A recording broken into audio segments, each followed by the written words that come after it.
Magandang araw po mga kapuntos, at sa araw na ito po meron po akong tampok na video para sa inyo at sana ay magustuhan ninyo. Kaya sa mga bago pa po sa aming channel, please po don't forget to hit the subscribe button at ang notification bell para maging notified kayo sa bawat video na ilalabas ko sa channel na ito. At bilang kahilingan po ng punto por punto team at naway maintindihan po ninyo, sana po wag nyo pong i-skip yung mga ads sa aming mga video. Sa maliit na bagay na po na yan, malaking tulong po yan sa ating programa at sa ating ministry. Sana po maunawaan po ninyo. Maraming salamat po, kaya wag na po natin patagalin. Simulan na po natin.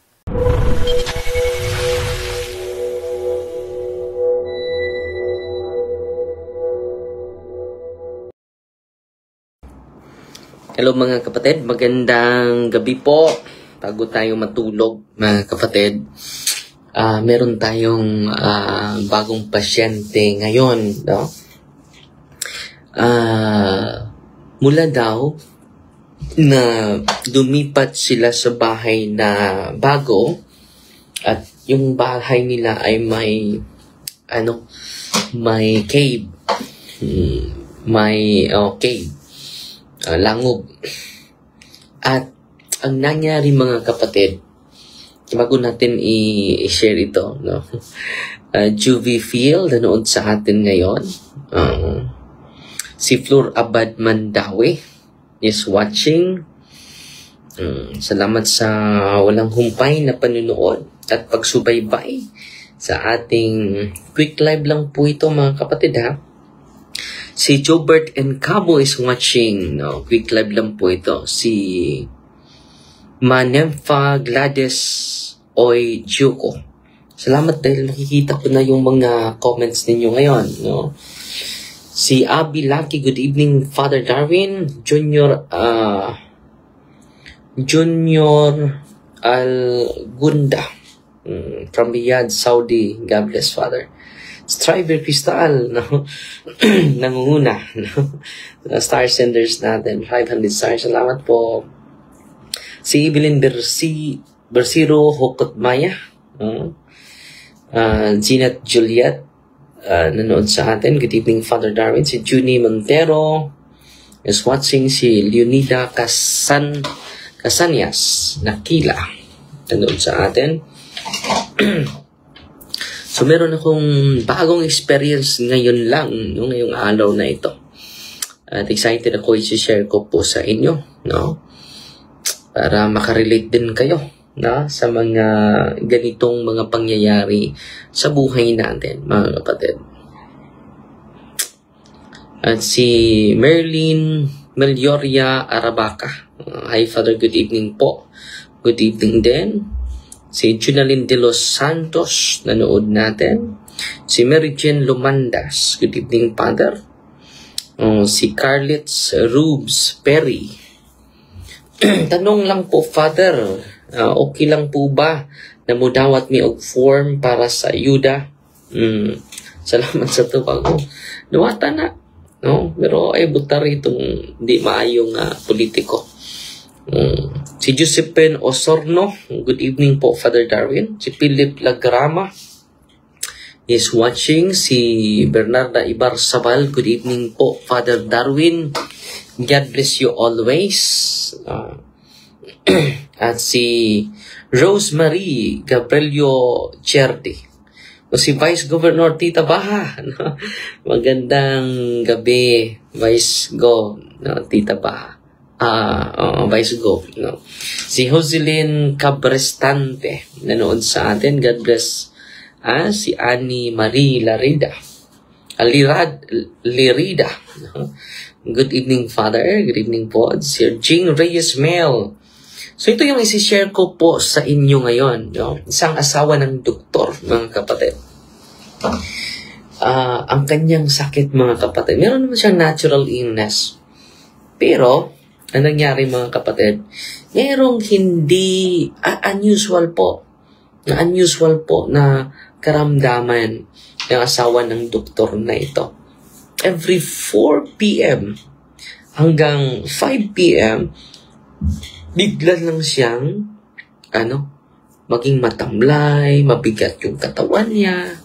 Yun ang reklamo niya. At yung pakiramdam niya, yung karamdaman niya, ay mawala during morning po. No?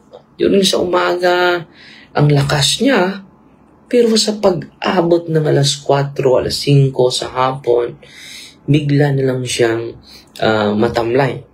Grabe yung pagod niya. May bigat yung katawan niya. And then, sabi nila, kapag nandito kami sa bahay na ito, Father, dahil very close ni Brother Kaloy, napuntahan namin, kanina pa po, no? Alam mo, Father, natatakot ako may kuweba dun, Father, eh. Ito yung bahay nila. Sa likod ng bahay nila, may kuweba dun. May kuweba dun, Father. And then, alam mo, Father, kung pupunta ako dun sa isang bahay ko, sa oras na ito ay para bang akong tatawagin na pauwiin ako sa oras na ito. At sa oras na ito, Father, matatakot na ako sa kuwebang iyan.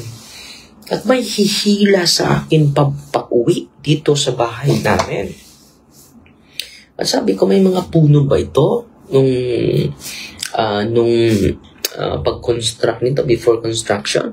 Yes, meron, Father. No? At merong kuiba din. Sige. Anong naramdaman mo ngayon? So, tinanong ko yung asawa ng doktor. Ano yung naramdaman mo ngayon? Nanginginig siya. At sabi, Father, pagod ako. Mabigat yung katawan ko. Yun ang kanyang reklamo. Sige. At hindi maliwalas yung paningin ko. No? Yun ang kanyang reklamo, mga kapatid. So, anong nangyari, mga kapatid?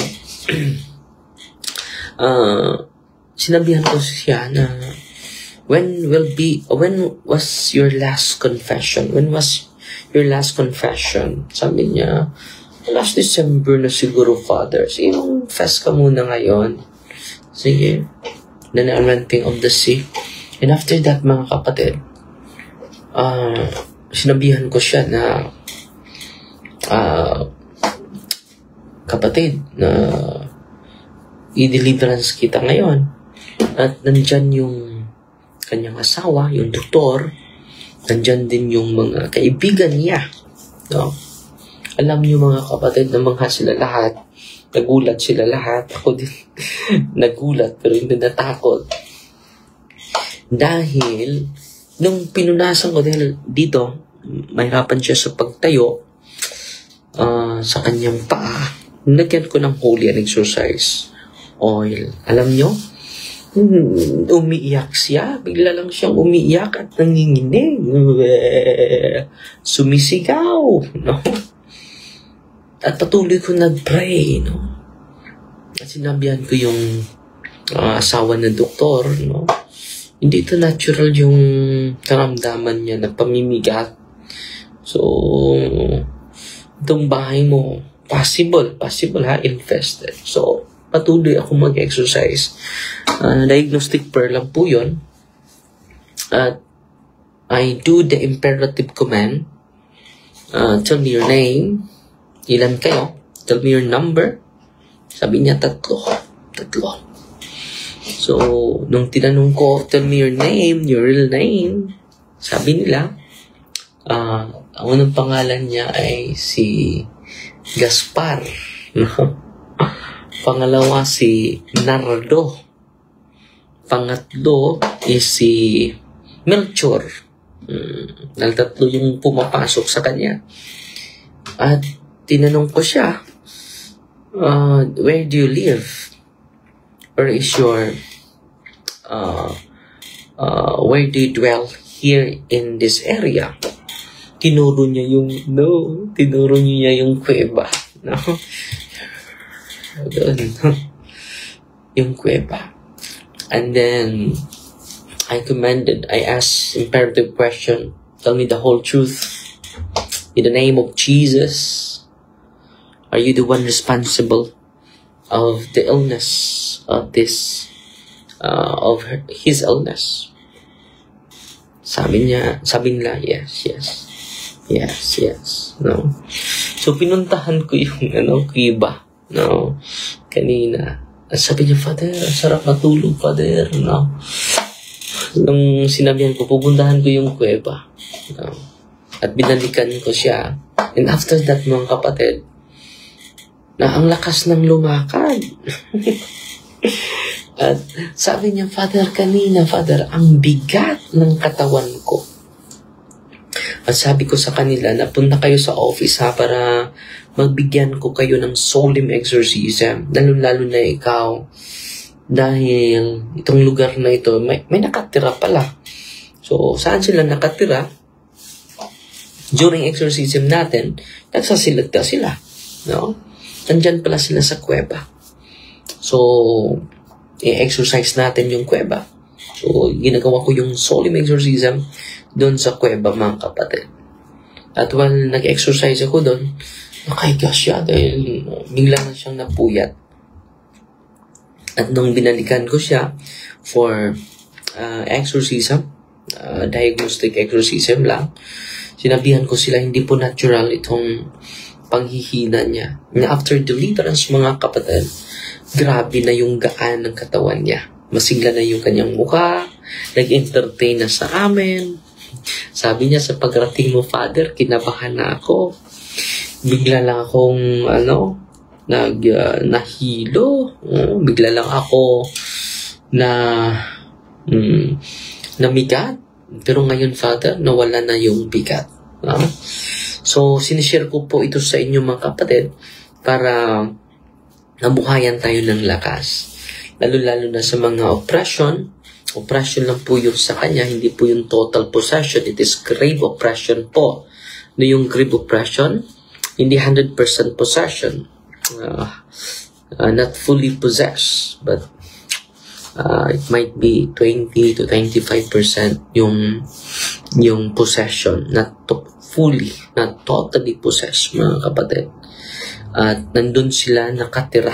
Doon nalaman natin, hindi makatago yung mga demonyo. Nagulat talaga yung mga kasamahan nila. Naka-witness. Marami yung naka-witness higit sa 10. Dahil sa pagpunta ko doon, ang dami na pala nila dahil yung karamdaman niya may oras. May oras Every 4 o'clock, bigla lang siyang hihina. Kasi imagine walang findings, walang diagnose, yung bigla niyang pagkahina, mga kapatid. At tuwang-tuwa po yung asawa niya at mga kaibigan niya sa healing experience sa oppression.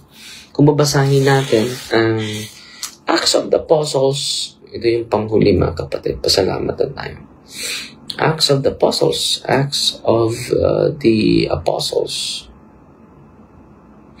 chapter 10, verse 38 to 39. Hindi ako nakalimot dahil matagal ko na hindi ito nagamit, mga kapatid. Peter recounts how God anointed Jesus with the Holy Spirit and power, and how Jesus went around doing good and healing, emphasizing that they are witnesses to actions of Jesus and His death by crucifixion. Pero how God anointed Jesus of Nazareth with the Holy Spirit and with power, who went about doing good and healing all who were oppressed by the devil. For God was with him. So all of the oppression of the devil will be healed by Jesus. At wala na si Kristo ngayon, kaya mayroon pa tayong mga pari, mga kapatid. Kung alam lang ninyo ang kapangyarihan ng ating mga mahal na kaparihan, ma-amaze po kayo. Because all priests are in persona Christi po. Amen? Salamat sa inyo At quick live lang po yun Pasalamat na lang ako sa mga generous star senders natin ngayon, si Jocelyn Mundano, Tilaon. Hello Father, good night, sleep well, and sweet dreams. Tutulog ako maaga ngayon. Si A.G. Chiva, salamat po, 100 stars. Si Sheila Love, good evening and good night, Father D. Wow, 300 stars, salamat po. Si Air On, bago ito, napindala na 50 stars. Si Janine, God bless Father Darwin, amping ka always. Salamat Sister Janine. Pinala 50 stars. Si Gladys Santilan Pinili. 50 stars. Salamat Sister Gladys. Si Marcelina Galyacorta ERDT. Good evening po Father Darwin. God bless. Oh, wow. Nagpadala sa 500 stars. Salamat po. Si Jocelyn Mundano Tilaon. 50 stars. Si Sister Gladys. Additional 100 stars. Sister Striver Crystal, 500. At merong additional dito. Sister LGN Bisas Hayuma, 100 stars. Greeting lang tayo. Si Delia Calapi Rosalada. Good evening, Father. Watching from Kabuhat, Buena Vista. Kumusta? Taga Buena Vista. Si Maria Nuna Castro, ati Nona, kumusta? Tagaliin. Father, good eves. Ingat ka lagi, Father. Si Ben Sabanal. Salamat, Brad Ben Sabanal. At si Don Polistico. Additional 100 stars. Salamat po. At si Marimar Hawkins. Hi, Father, watching from Davao.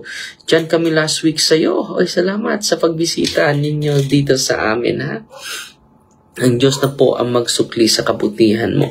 Nagpalang gabi po, Father Darwin, Marcos Capitol.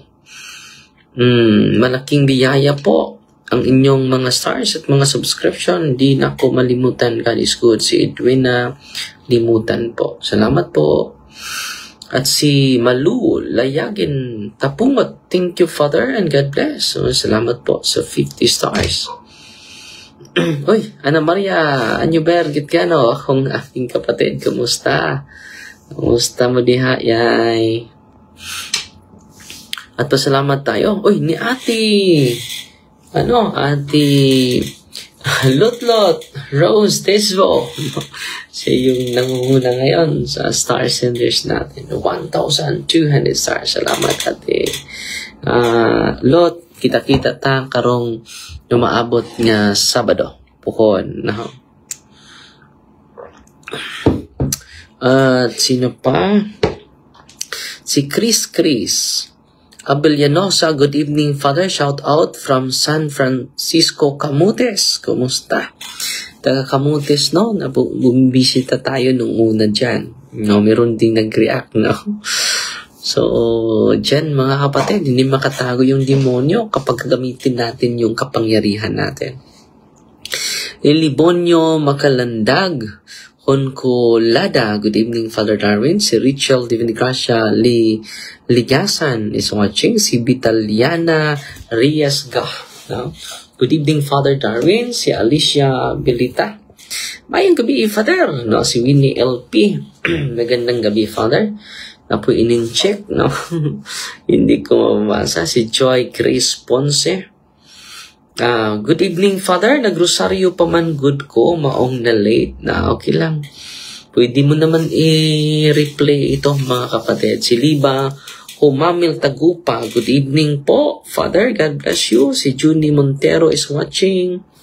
Si Melvin Yabo Carpe, watching from Dipulog City, Zamboanga del Norte. Si Andresa Soy Bagyo Kahandig, nanonood sa atin. All Rock, New Rockman, no? Amor Tabigi Casero BE, Father, God bless. God bless po. Si Lutes Oseo. 1 minute na lang natin, ha? At matulog tayo maaga, ha? Para ganado tayo. Full church tayo bukas. At wag malimot na magro-rosaryo po, no? Yung rosaryo natin ay kinakailangan natin. It is a consecration of our lives to Mama Mary po. Luz Bimindamina, mayong gabi, Father Darwin from Cebu. Si Kuni Franco is watching. Si Ruby Espinosa, Pasilan is watching. Si Rosalie Napolisiana. Hi, Father, good evening. God bless you more always. So, atin itong tatapusin sa isang panalangin po. In the name of the Father, and of the Son, and of the Holy Spirit. Amen. Our Father, who art in heaven, hallowed be the name. Thy kingdom come, the will be done on earth as it is in heaven. Give us this day your daily bread, and forgive us our trespasses, as we forgive those who trespass against us. And lead us not into temptation, but deliver us from evil. Amen. Hail Mary, full of grace, the Lord is with you. Blessed are you among women, and blessed is the fruit of thy womb, Jesus. Holy Mary, Mother of God, pray for us sinners, now at the hour of our death. Amen. Glory to the Father, to the Son, to the Holy Spirit, to us and is now and ever shall be, world without end. Amen. In the name of the Father, and of the Son, and of the Holy Spirit. Amen. Fight, Maria, that accept thee with a humble heart. God bless.